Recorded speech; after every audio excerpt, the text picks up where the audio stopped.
In Britain, in the aftermath of World War I, many young men had fallen, and many young women were unable to find husbands and have families. Some, like Miss Jean Brodie, became school teachers and sought to enrich spinsterhood with new ideas about the arts, education, and society. But not all schools welcomed such ideas. Miss Brodie taught in Marcia Blaine's School for Girls, which deemed itself conservative, and in which Miss Jean Brodie sometimes felt a trifle out of place. Little girls, I am in the business of putting old heads on young shoulders, and all my pupils are the creme de la creme. Give me a girl at an impressionable age, and she is mine for life. You girls are my vocation.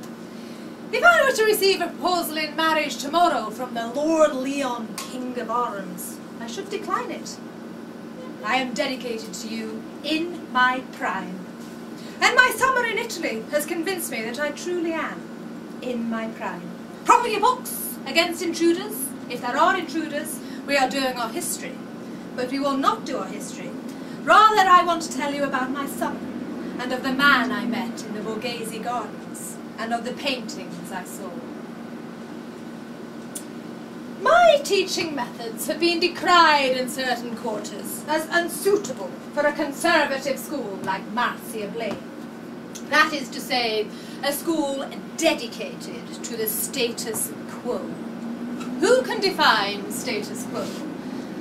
Monica? Sandy. I can always rely on Sandy, staying the same to the point of petrification. P-E-T-R-I-F-I-C-A-T-I-O-N. But there needs must be 11 in the lump. I do not intend to devote my prime to petrification. It is for this refusal that I have been the intended victim of several plots. But the gangs that oppose me shall not succeed. If they want to get rid of me, they will have to assassinate me. Miss Mackay, head mistress of Marcia Blaine, happens upon the Brodie girls in the locker room after school hours. They're acting strangely, shocking her because she is unable to understand just what they are doing.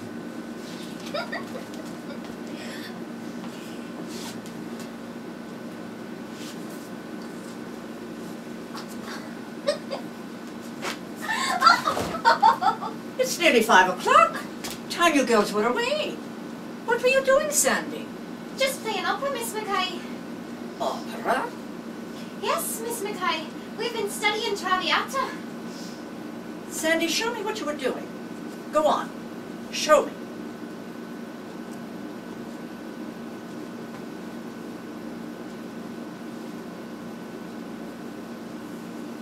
That's enough, Sandy. I was doing Violetta expiring for the love of Alfredo. It's really sad. Rubbish. Violetta did not expire for love of Alfredo. Violetta was a thoroughly silly woman with diseased lungs. If she'd been brought up properly, she would have been out on the hockey field breathing deeply, as you young girls should be doing, not play acting at Italian melodrama. Violetta and Alfredo were originally French. How well informed you are. Miss Brodie and Mr. Lowther took us to see Traviata when the Carl Rosa Company came to Edinburgh. Miss Brodie and Miss Lowther took you to the opera?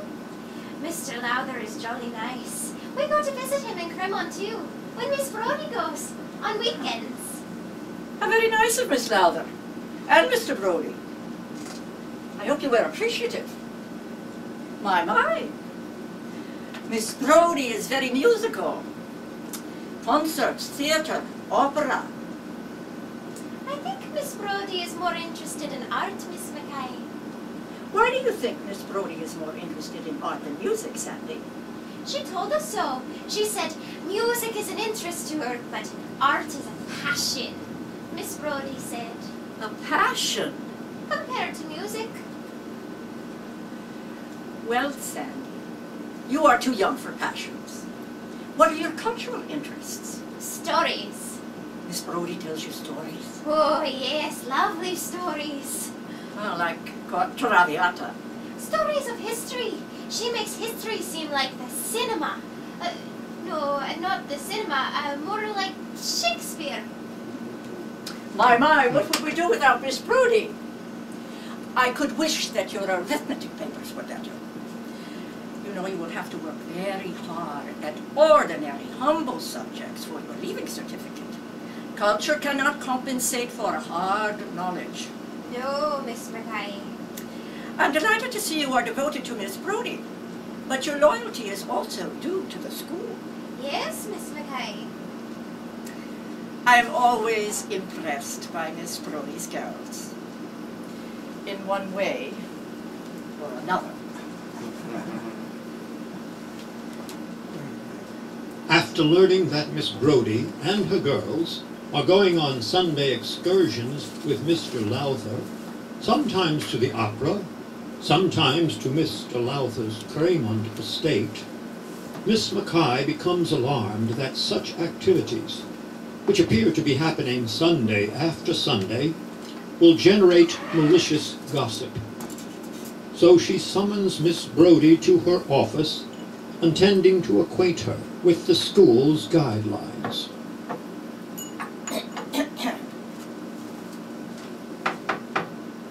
Come in. I was afraid I might be late. Or early. Not at all. You are most punctilious. Thank you for taking the time. I know how busy your girls keep you. Please, sit down. Thank you. What a colorful outfit. Colour enlivens the spirit, does it not? Perhaps you're right. But I wonder if the spirits of the girls need enlivening. Indeed they do. My credo is lift, enliven, stimulate. No doubt. But the Marcia Blaine School is essentially a conservative school. We do not encourage the progressive attitudes. Now, Miss Brodie, I have noticed a spirit of precocity in your gowns. Your special gowns. Thank you. I am in my prime, and I like to think my girls are benefiting from it. I am proud to imagine that my girls are perhaps more aware. Precisely. Now, To me, education is a leading out. From the prefix ex, meaning from, and duco, I lead. To me, education is simply a leading out of what is already there. I had hoped there might also be a certain amount of putting in. That would not be education, but intrusion. From the root prefix in, meaning in, and the stem, trudo, I thrust. Ergo, I thrust a lot of information into a pupil's head. To discuss education with such a dedicated teacher is always instructive. However, it was not for that reason that I asked you to come. Miss Brodie, I am told that you make weekly expeditions to Cremont. It's a lovely spot, is it not? Indeed it is. Mr. Lowther inherited it from his mother, I believe. He's lived there all his life. Mr. Lowther is not a worldly man, not a reckless man. And it is doubtful that he would recognize recklessness in others. And recklessness is an indulgence that we at Marcia Blaine must eschew.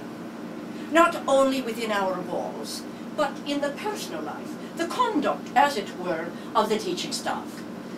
Miss Mackay, I do not believe I had ever fully appreciated the taxing load of trivia with which a headmistress must concern herself. I must concern myself, Miss Brodie, with this school's Board of Governors. I flatter myself I am not unknown to the board, having been a member of the teaching staff of Marcia Blaine some 6 years prior to your appointment. I feel fairly safe in saying that no member of the board has ever expressed anything other than appreciation and approval of my teaching methods. I use the woods of botany for lessons in the woods of Cremont for lessons in botany, the rocks of the shore to investigate the mysteries of geology. It should be patently clear that my expeditions to Cremont are expeditions for enrichment. Enrichment for my girls and for Marcia Blaine. Well, thank you, Miss Brodie. I am sure that you and I have come to understand each other better. I am always at your command, Miss Mackay. I'm delighted to hear it. Good day, Miss Brodie. Chrysanthemums. Such serviceable flowers.